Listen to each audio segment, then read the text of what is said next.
Welcome to Coach's Corner, everybody. Thanks for watching the show. I'm your host, Coach Tripp, along with my good buddy, Coach Mark Hobley.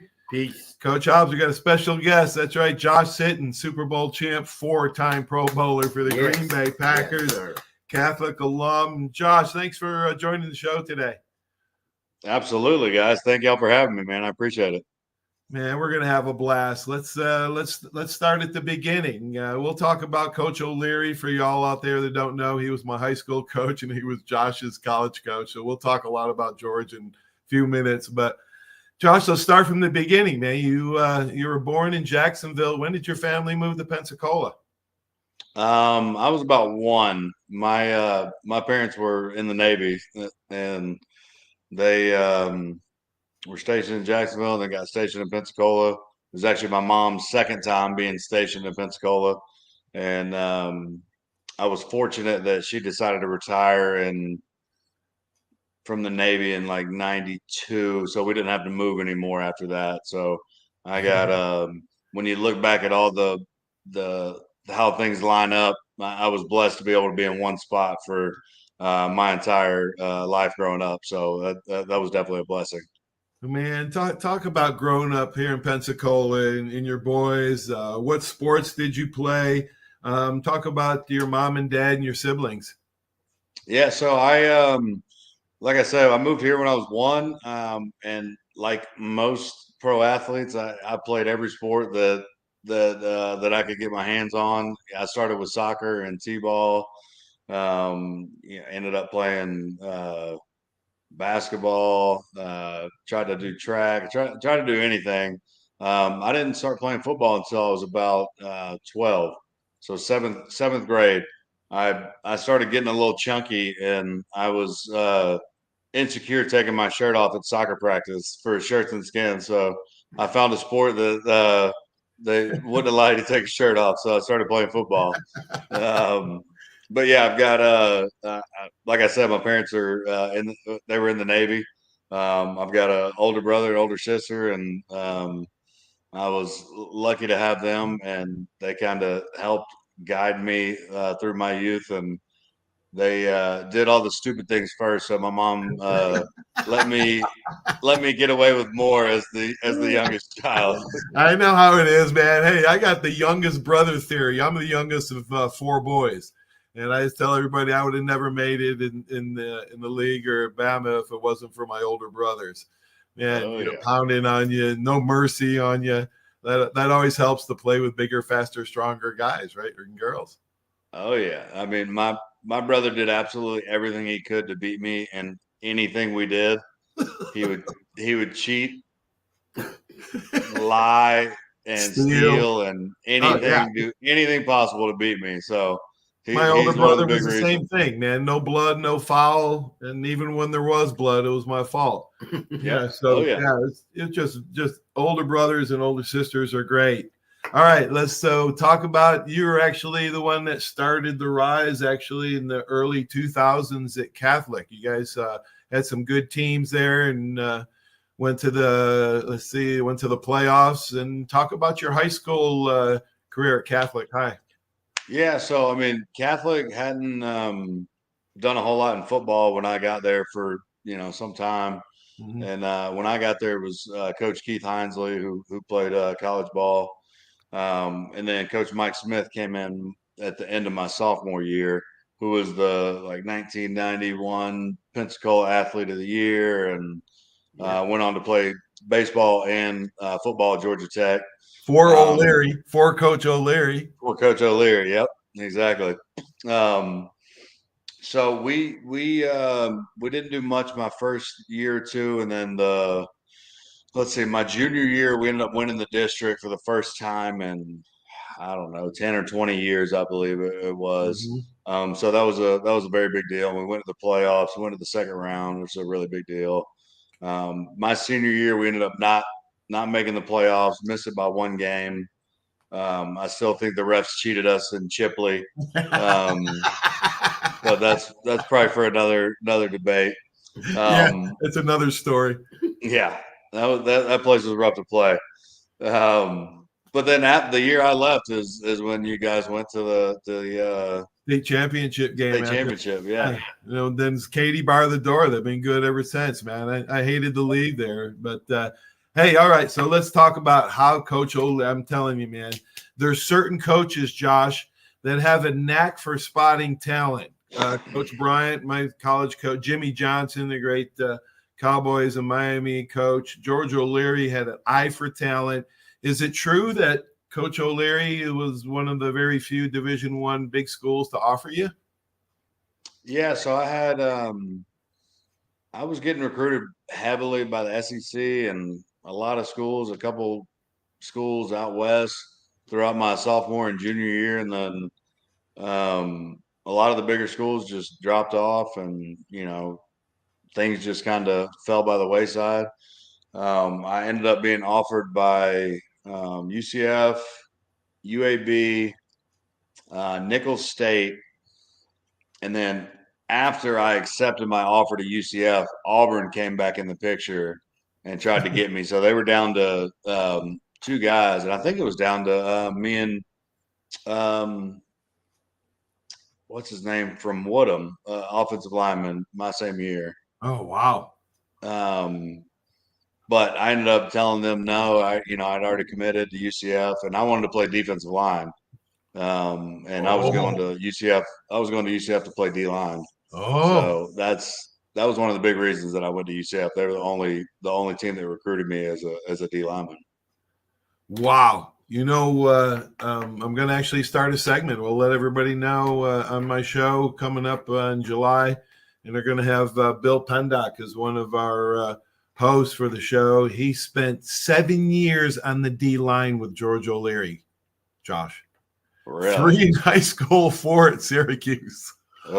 And Coach O'Leary, at least you didn't play D line and have him for a D line coach. When he was the head coach, I probably that was his baby, the D line, right? Yeah. Oh yeah. That's what he his few years in the NFL, he was the defensive line coach. So hold on, you had O'Leary for high school and then Bryant for college. Right. How did you make it through that? Oh my God, I don't know. To this day, I have no idea how I made it through those. Those were the toughest coaches. That was going to be one of my questions for you. When I was coaching at Catholic, Coach Greg Seibert used to say I'd tell more O'Leary stories than I did Coach Bryant stories. He was brutal, man. I mean, he was a jerk. He was crazy, man. We tell stories on my show with Pendock, and some more I'm sure will be coming up here in the future. But I got Coach Bryant when he was a little bit older and mellowed a little bit, but not he didn't slow down any. It doesn't mean that he was any softer, but I don't know how it made it through. Let's talk about your years at UCF. Those were turning point years too. George turned our high school program around. We were a loser for many years, and I think we lost one game my last 2 years before he went to Syracuse. He's always been a winner. Talk about UCF and turning it around, because now they're in a conference, and I remember UCF beating Baylor in a BCS game was a big turning point for UCF. Yeah. So I George got there in December of 2003, and so he didn't start recruiting me until way late in the process. Most guys are already committed or know where they're going by then. So they were late to start recruiting me. They were obviously late to start recruiting the whole class. But I ended up, signing with UCF in February, and boy, I tell you, George, his saying was he always wanted the ants and get rid of all the cockroaches, and he sure as hell got rid of all the cockroaches my freshman year. I mean, it was. I was a little worried about you, man, going down there. You went to school with my daughter and some friends, and I'm like, I told everybody Josh will either be back home real quick, or he's gonna be a great player. One of the two, man. That's what I was saying. I was this close to coming home many times. Me too. By my decision or coaches, many times. Yeah, it was rough. It was brutal, wasn't it? My buddy from Syracuse told me George would go up there in 28-degree weather, 29-degree weather, go water the field and make them go put shorts and t-shirts on and do bear crawls up and down the field. Oh yeah, just to make you tougher. Yeah, we had many experiences like that. I mean, like I said, my whole freshman year, his only goal was to get rid of the people that didn't want to be there. And I think it was from the time he got there until the end of my freshman year, I want to say it was 50-something guys that ended up leaving. So I mean, we had a really thin roster my second year, but that first year we went 0-11. He didn't win a game, and you can imagine how George felt about that. He must have been just miserable to live with. Yeah. Oh yeah. It was bad. It was rough. So how'd you guys turn it around? I mean, what the assistant coaches, did he hire good assistants or what? Yeah, we had great assistant coaches.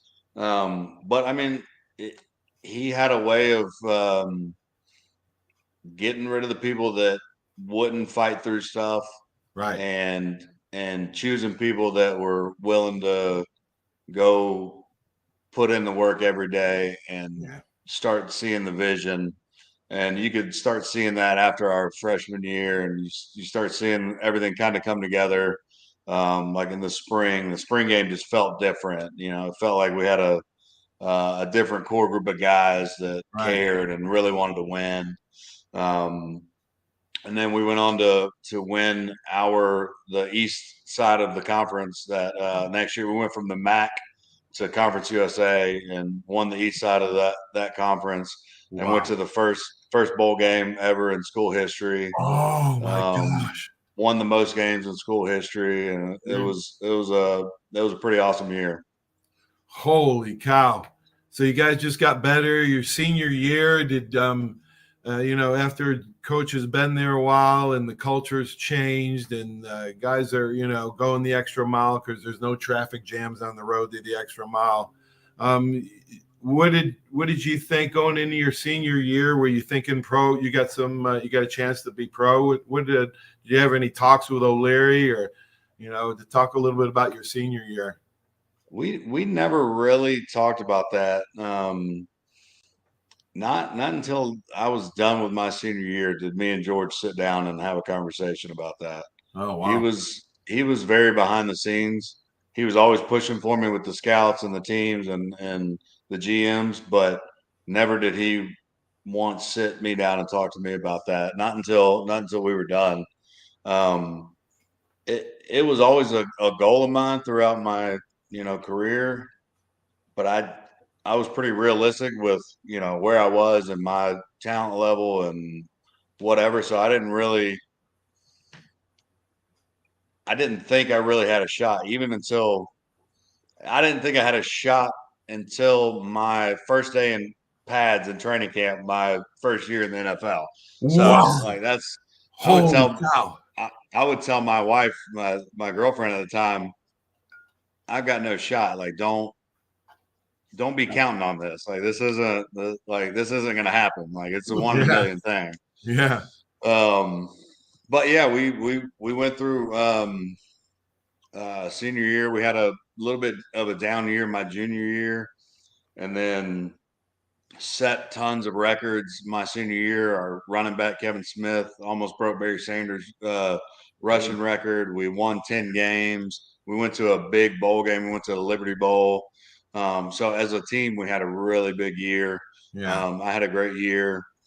I ended up getting a phone call from John Dorsey, who has been a GM in the league. He was a scout with Green Bay at the time, and he basically forced me to go to the Hula Bowl, the Hawaii Bowl, the Hula Bowl All-Star game, and he told me, he's like, look, you're not getting invited to the Senior Bowl. And I was like, all right, well, I'll go out there. So I ended up getting getting a lot of show out there, and was able to put myself out there and show some scouts what I could do. And then I had a great pro day, and that was the first day that I ever thought, like, oh wow, I could actually really get drafted. Like, my agent called me. He was like, hey, look, like, don't talk about it, but I think anywhere from round 3 to round 6. And that was the first day that I ever thought, oh gosh, I could actually get drafted. Because I was looking at myself, I saw myself against these other guys out at this All-Star game.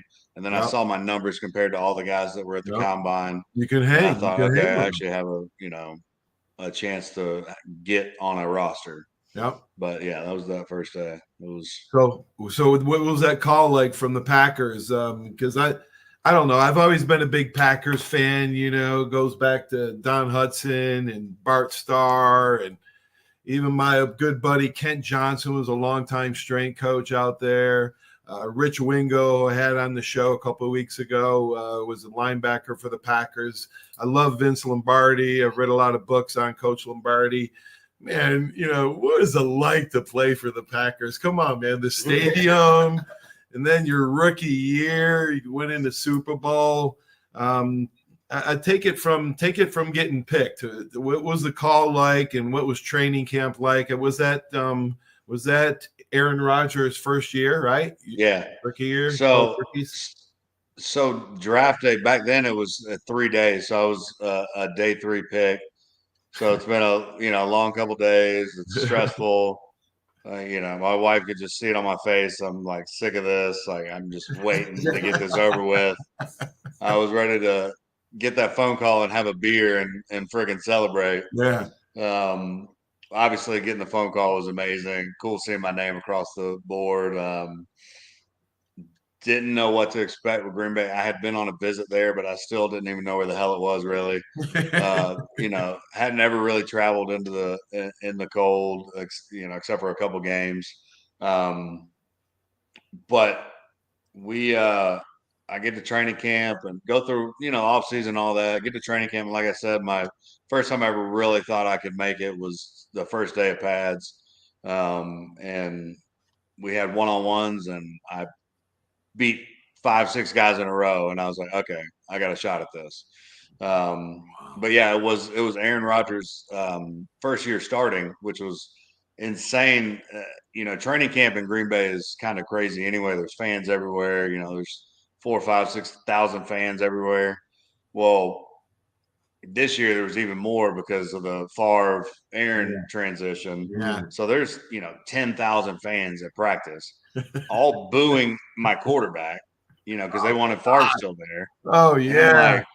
Oh my gosh. I'm riding a bike to practice, and these guys are yelling at my quarterback, and I'm like, where the hell am I? I'm like, what is this? I don't understand. Like, this is our starting quarterback. Like, and all that quickly went away after Aaron's first game, and he threw like 3 or 4 touchdowns, and everybody's like, okay, he can be pretty good.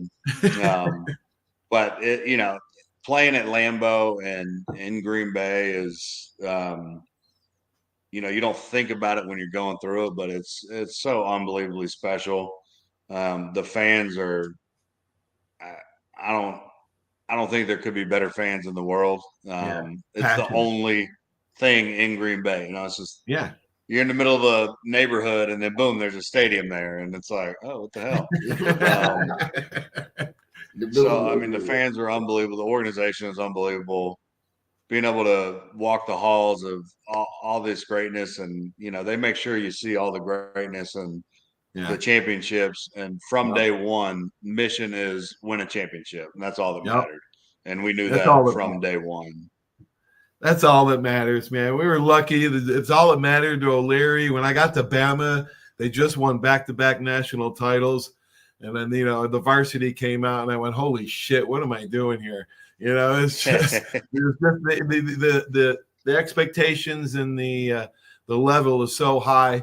Josh, why are, I got my theories, but why are offensive linemen like the closest position group on the team? because they're like work right next to each other, literally? Well, I don't know. It's the only room that has 10, 11, 12 guys in it. And it's really the only room that you have to work hand in hand with 4 other people at any given time. You know, a receiver can go run his route by himself. A quarterback's, doing his thing. Tight ends, blocking or running his route. From the left tackle all the way to the right tackle, pretty much every play you've all got to be on the same page, and you got to be doing the same thing and working towards the same goal on that play. So you've got to have a higher level of camaraderie on the offensive line, just because of the nature of having 5 guys working together. Yeah, at Alabama, the offensive line were the tightest group. They're also the smartest group. I think the offensive line, after the quarterback, has to be the smartest position on the field after the QB. Talk about the jump from high school to college and college to pros, because for me, high school to college was huge. College to pro wasn't that big a jump. Talk about your transition and that dynamic. Yeah, for me, I think the level from college to pro was easier. I mean, harder, but I think the transition from college to pro is almost easier because you're going from being a student athlete to solely focusing on football as a pro. So, I mean, you got practice, meetings, workouts, like that's it. Film and 5 hours a day. Yeah, and that's all you got to focus on. So, I mean, and coming from a coach like George O'Leary, like practice in the NFL was a piece of cake compared to practicing for George. So, I mean, I got there and was like laughing at how many plays we had when I get to training camp. I'm like, I'm used to doing like 45 plays in a row, throwing up and doing up downs after. And I get here and I'm like doing 3 plays in a row. I'm like, God, this is so easy. Yeah, I know, man. I had the same experience going from college to pro. Perkins was my pro coach, so he wasn't any lightweight. But yeah, there's a lot of guys, and there's a lot of guys that talk about that from Alabama too in the last 20 years, how practice is much easier in the pros than it is in college. All right, so we talked about, I'm biased. I think the DB is the most athletic position on the field. Now, today's offensive linemen, who do you still follow? The Eagles, of course, had great offensive line the last couple of years. But do you still watch much football, and you pay attention to like I'm watching a game, I'm watching the DBs. Are you watching the offensive line? Yeah, I mean, when I'm watching with my buddies, I'm like commenting on the combo block, and they're like, "What are you talking about?" So yeah, when I'm watching football, I'm watching the line first, then I go find where the ball is. And my favorite thing to do is kind of see what the O-line is doing and the quarterback is doing, and trying to guess what play is coming just based on that. And I'm pretty good at deciphering that. You can tell where they're pointing and what down it is and this and that, and that's pretty fun. But I don't watch as much football as I used to. I've got 3 young kids, so it's become harder and harder to. Yeah. Hey, Dad, we want to go to the park, and we want to do this. We want to go swimming, this, that. So it gets to be a little bit harder. I would watch 12 hours straight on Sunday, and every Monday night game, every Thursday night game, and it didn't matter. I wouldn't miss anything. But I've gotten away from it a little bit, but still love to watch it. Still love to break down the offensive line.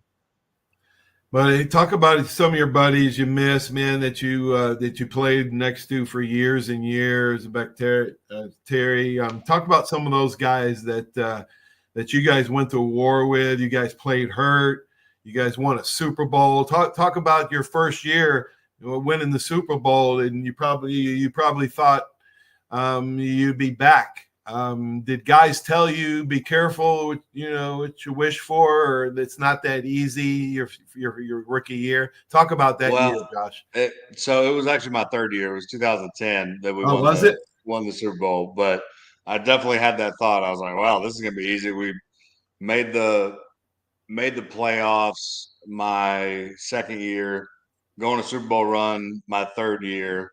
Yeah. And I'm like, all right, we got the best quarterback in the league, good offensive line, great receivers, a good defense. Like, I'm like, there's no way we're not gonna win another ring. Yeah. And you find out very, very quickly how good the NFL is and how hard it is to win. Wow. That whole New England Tom Brady thing, I don't know that'll ever happen again. I mean, that's just out of this world. You got the best coach in the world, the best quarterback in the world, and the best owner in the world all colliding at the same time. Like, I don't think that's ever going to happen again. It's so hard to win in the NFL because of the salary cap, because of the draft, and because of free agency. It's just so hard. But yeah, I mean, I was 24 years old, just won a Super Bowl, got a new contract, and I'm thinking, God, I'm going to win 3 more rings like easily, and end up only playing in one more NFC Championship. But a lot of guys play 15 years and don't even have a chance at winning a ring. So I was so blessed to be able to get one so early on in my career. Wow. All right, some guy, toughest guy you had to block. I mean, somebody you just couldn't handle. He owned you. You couldn't ever, whatever you tried on him, he'd get through, or he was just a bitch to block.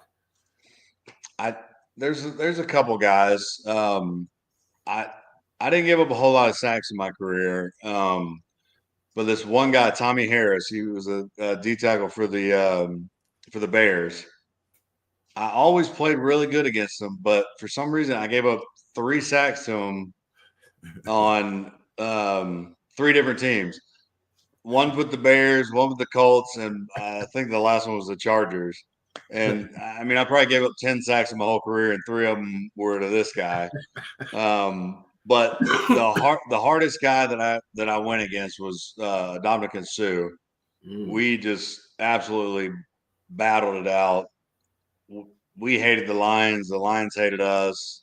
They had a very, very talented defensive line group, a great defensive coordinator, and we just had some absolute battles. But playing him in Detroit on their turf was probably the toughest battles that I had. Hey, what's Aaron Rodgers like? I know he's a little bit different. I know he's unique, Hall of Famer, but he likes to keep it real. What's he like? You spent a lot of time with him. Aaron is probably one of the best teammates that I ever had. There's always talk about guys, especially high profile guys like that. If anything is talked about, it gets blown up. But he was probably one of the best teammates that I ever had. Cared about his O-line, cared about all of his teammates, wanted to make sure everybody knew what the hell they were doing, not just for the play, but so that guy knew what the hell he was doing, so he had the best chance. He was at O-line dinner with us every Thursday for, I forget when he started coming with us, maybe second year. For 7 years. He was at every O-line dinner every Thursday. Oh, wow. So he was a great teammate. The only knock I've got on him is that he bought the guys 4-wheelers the year after I left. So I was pretty pissed about that. Oh my gosh! Now you own Bear General Contractors. Bear has a big meaning in my life. Of course, my college coach, but one of my best friends in high school, our middle linebacker, who was tougher than nails. His name Mark Berryhill. His nickname is Bear too. How did you come up with Bear Construction? So I get asked that all the time. Was it because you played for the Bears. We actually had a dog named Bear that had nothing to do with anything. When I met my wife, that was the dog she had, and that was his name. But my business partner and best friend from Catholic, who played defensive line, his last name is Chris Joe Bear. Yeah. And him and his wife were going back and forth on what to name the company for probably months in a row, and that's what they ended up coming up with. And his name is spelled Jaubert, Yeah. but I don't think people would have known what BERT was. So they did Bear GC. That's a great name, man. I love that name. Anyway, it's close to my heart. Hobbs, you got a question for him? Yeah. Thank you for being on the show today. And I see you riding around in East Hill every once in a while on the golf cart with the kids and everything. And it's great to see that that a family, the young families coming back to East Hill over there. On the contracting thing there, I just left Superior Granite, and you know anybody that does good granite work?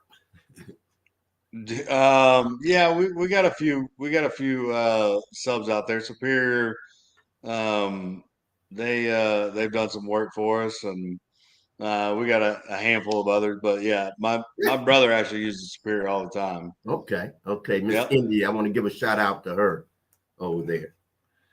Oh gosh, Josh, you'll have to catch some of my old episodes, and we got a lot of O'Leary stories on there, and we got more coming up here in the next few months, so you'll have to stay tuned. What's your advice for a young high school player coming out of high school now, going into college? What would your best advice be? Get them just bear down and don't quit when it comes in your head for 100 times like it did ours.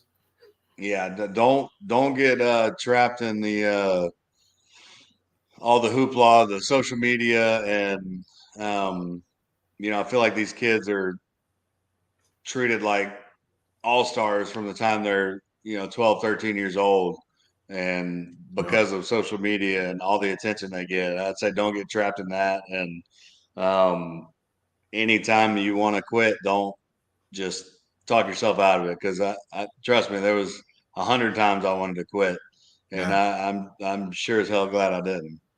Oh, me too, man. I remember going up. It was a Yankee walk on, and oh my gosh, we had to go up against, D line, and it was not pretty, man. My helmet over there, my chin strap over there, my mouthpiece over there. You had to question, your own sanity, and I think you had to be a little bit crazy, and that's okay. It's okay to be a little bit crazy. Hey, thanks for joining the show, Josh, man. What a blast. Thank you. Absolutely. That was great. Thank you, guys. Thanks for having me. Thanks. I talked to Coach O'Leary a lot, so tell him, hey, did he go to your induction into the Central Florida Hall of Fame? Yeah, he went to that, and he went to the Packer Hall of Fame induction. Oh, did he really? Yeah, it was awesome. Oh, my gosh, man. Is he getting around okay? He had those knee. Yeah, he looked good. He looked really good, surprisingly. Yeah. Yeah, I talked to him a lot. I'll tell him about the show. Awesome. All right, good brother. Deal. Thanks. Thank you. Thanks, guys. Thanks, Josh. See you, bud. Man, that was unbelievable. I mean, he's such a great dude. Man, I remember him taking off and going to see George down in Central Florida, and I said, man, he'll be back real quick, or he's going to turn into a star. And like 50% of the guys left. It was the same thing with Coach Bryant. You have to drift through the riffraff in practice. You can't slack up on discipline, because then the other kids will become undisciplined. And you have to test them in practice. You don't want to test them in the game. Right. It's too late to test them in the game. So you got to give them little gut checks. You got to give them a little bit of a dose of reality and hard work. I imagine you guys are going through that over in Shantytown right now. We're going through exactly that at PHS right now. And I bet you guys turn the corner. We made a big jump. It's a lot of fun, man. I can't wait. What a challenge. But yeah, we've already made some strides. So we'll stay tuned on that front. But it was great having him. Thanks for joining. And everybody have a great sports weekend. Everybody stay tuned for these important messages. Without these great sponsors, this show just wouldn't be possible. Thanks for joining. That's you trying to fix the plumbing yourself to save a few bucks.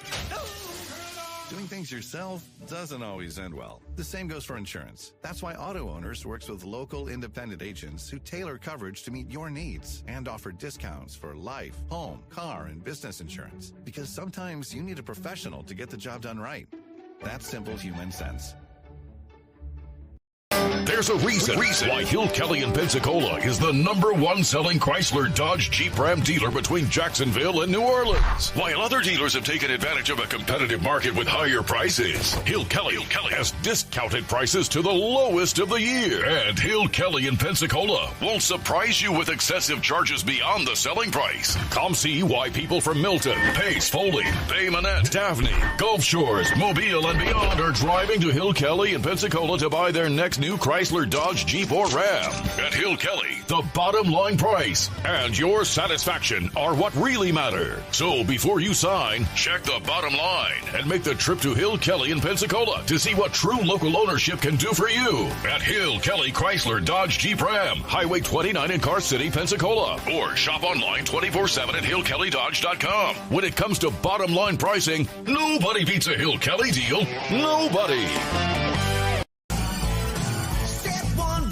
So hard to get you in the perfect car. Looking for a better car buying experience? With a Step 1 Advantage from Buick GMC, Fort Walton Beach, and Pensacola, receive no-hassle market-based pricing or incentives by pre-ordering. Looking to sell or trade? Our dedicated team will even come to you. Plus, every vehicle sold at Step 1 supports local charities right in your neighborhood. Experience the Step 1 Advantage at Buick GMC, Fort Walton Beach, and Pensacola today.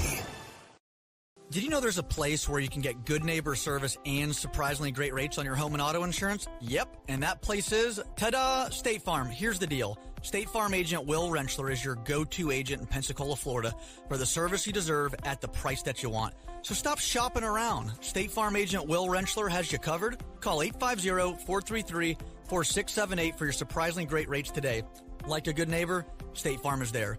Legal disclaimer, individual premiums will vary by customer. All applicants subject to State Farm underwriting requirements. Barnes Heating and Air is a proud sponsor of Alabama football, serving the entire Pensacola community for over 50 years. Barnes Heating and Air is passionate about providing customers with world-class air conditioning and heating repairs, sales, and installation. Barnes Heating and Air is family-owned, insured, and committed to quality. For a free estimate, call 478-0141. Barnes Heating and Air is #1 in customer service with service calls 7 days a week. Call Barnes Heating and Air 478-0141 and roll Tide. 75 years of service in high-tech today. It's Pensacola Glass Company at 433-8348. High-tech is a term often applied to advanced services and products in today's marketplace. And today, glass is much more than a simple painted brittle, see-through stuff we hit baseballs through when we were kids. Glass is now a product with unique flexibility in both performance and application. And Pensacola Glass Company is growing right along. That's Pensacola Glass Company at 433-8348. 75 years of service in high-tech today. It's Pensacola Glass Company at 433-8348. High-tech is a term often applied to advanced services and products in today's marketplace. And today, glass is much more than a simple painted brittle, see-through stuff we hit baseballs through when we were kids. Glass is now a product with unique flexibility in both performance and application. And Pensacola Glass Company is growing right along. That's Pensacola Glass Company at 433-8348.